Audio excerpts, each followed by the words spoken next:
Alors, on corrige la question 3.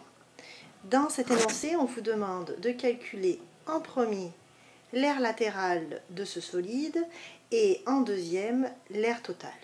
Bon, alors on va commencer par l'aire latérale.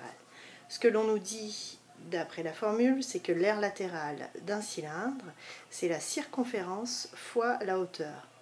Bien là, on est pas mal chanceuse, hein. La circonférence, on nous la donne. On nous dit que c'est 42 cm. Alors je remplace circonférence par 42 fois la hauteur. La hauteur, c'est la distance entre les deux bases du cylindre. Ça, c'est une base. Ça, c'est l'autre base. Donc la hauteur, c'est ici, puis c'est 6 cm.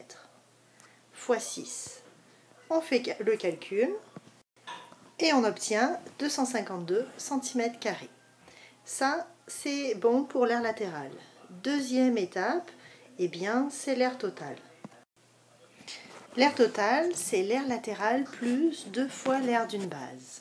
Comme on a déjà calculé l'aire latérale, il nous reste à calculer l'aire d'une base. Les bases, on les avait identifiées tantôt. C'est ça la base.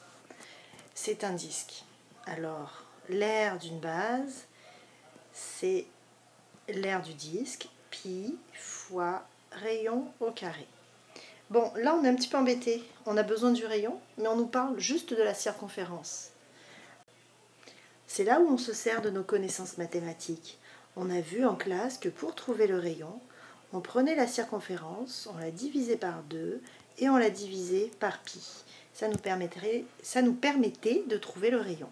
Ben, c'est ce qu'on va faire. On prend la circonférence, c'est 42, divisé par 2, divisé par pi.